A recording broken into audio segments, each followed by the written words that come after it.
नमस्कार, welcome to world knowledge X. तो recently रूस ने अब तक का सबसे बड़ा ड्रोन और मिसाइल अटैक कर डाला है। करीब 500 ड्रोन और 40 से ज्यादा मिसाइलें, जिनमें हाइपरसोनिक किंजल भी शामिल थे, पूरे 12 घंटे तक आसमान में तबाही मचाते रहे।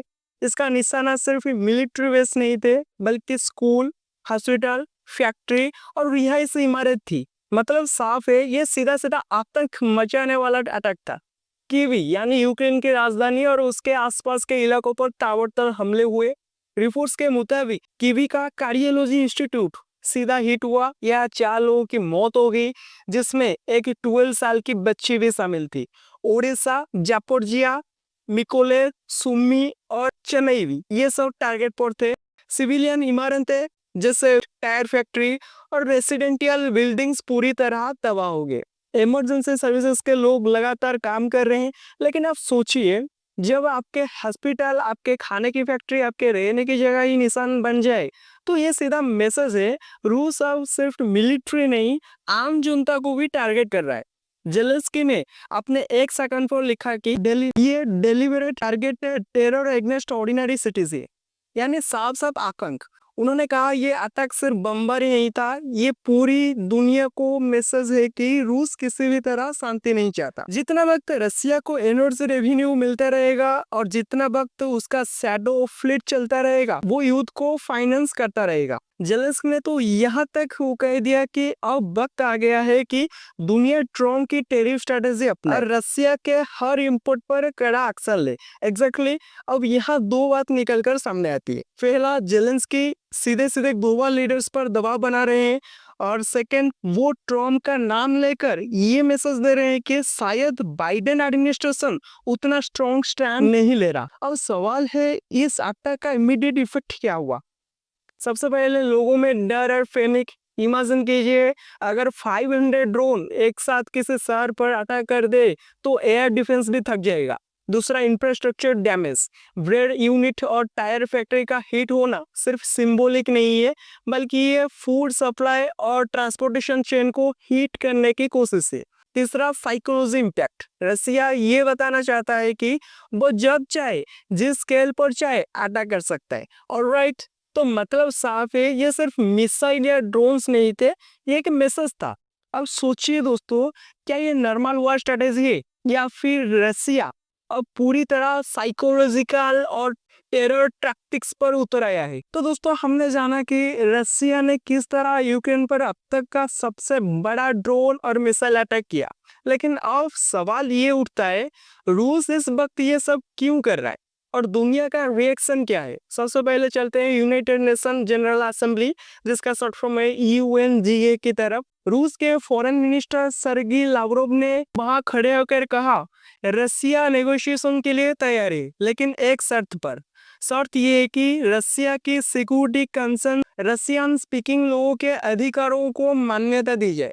और आप सोचिए, एक तरफ 500 ड्रोन और हाइपरसोनिक मिसाइल से हमला, और दूसरी तरफ यूएन में खड़े होकर बोला कि हम तो पीस चाहते हैं। एग्जैक्टली ये है रसिया की डुअल स्ट्रेटेजी। वेल, अगर आप डीप में देखो तो लाव्रोव का बयान एक तरह से प्रेशर टैक्टिक है। वो ये दिखाना चाहते हैं कि रसिया पीस का ऑप्शन छोड़ नहीं रहा, लेकिन पीस तभी होगी जब कीवी की टेरिटोरी में रसियन इन्फ्लुएंस एक्सेप्ट किया जाए, यानी negotiation equal to Russian demand fast. अब आते हैं दुनिया की प्रतिक्रिया पर। जेलेंस्की ने जो ट्रम्प वाला कार्ड खोला, उसने डिबेट को और गर्मा दिया है। यूनाइटेड स्टेट बाइडेन एडमिनिस्ट्रेशन लगातार यूक्रेन को सपोर्ट कर रहा है, लेकिन अब 2024 के इलेक्शन के बाद ट्रम्प की लाइन और बाइडेन की लाइन में फर्क साफ दिख रहा है। जेलेंस्की के शायद ट्रम्प को इनडायरेक्टली पुश कर रहे हैं। अब सवाल यह है कि यूरोप कितना लॉन्ग टर्म स्टैंड ले पाएगा। जेलेंस्की ने कहा कि G7 और G20 को अब डिसाइड करना होगा कि रसिया के साथ ट्रेड बंद किया जाए।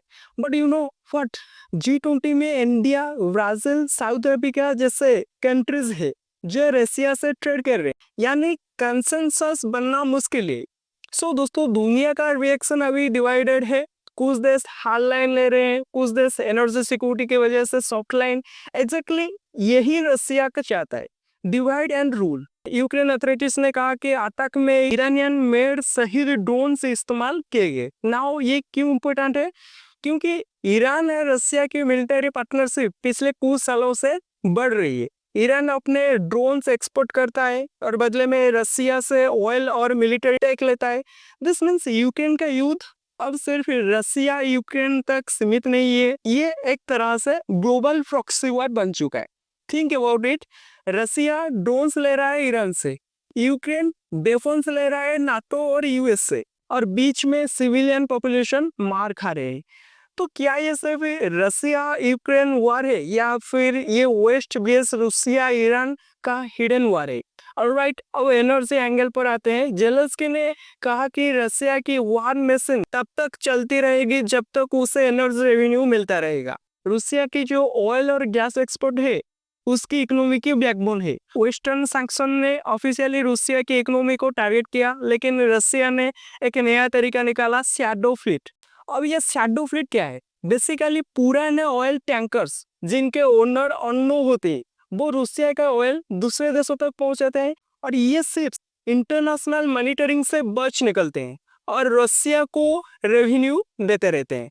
तो सवाल ये है, क्या दुनिया सच में रसिया को इकोनॉमिक आइसोलेशन में डाल सकती है? बिकॉज अगर ऑयल और गैस ट्रेड बंद नहीं होगा तो रसिया के पास हमेशा वार फाइनेंस करने के लिए पैसा रहेगा। रसिया ने अटैक करके सिर्फ कीव या ओडिशा को टारगेट नहीं किया, बल्कि उसने यूएनजीए के वीक के बिल्कुल बाद अटैक किया। जेलेंस्की ने भी यही कहा, ये रूसिया का तरीका है दुनिया को मैसेज देने का, अगर तुमने एनर्जी इंपोर्ट नहीं रोका तो हम अटैक्स और बढ़ाएंगे। This is exactly what we call hybrid warfare. एक तरफ डिप्लोमेसी, दूसरी तरफ टेरर। अब मैं आपसे पूछता हूँ, क्या सच में दुनिया रूसिया को एनर्जी रेवेन्यू से काट पाएगी जब इतनी इकोनॉमीज ऑयल और गैस पर डिपेंड करती है?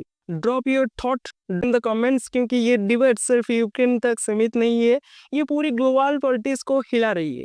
तो वीडियो पसंद आई तो वीडियो को लाइक कीजिए, शेयर कीजिए एंड चैनल को जरूर सब्सक्राइब कीजिए। Thank you, have a good day, मिलते हैं नेक्स्ट वीडियो में। Thank you.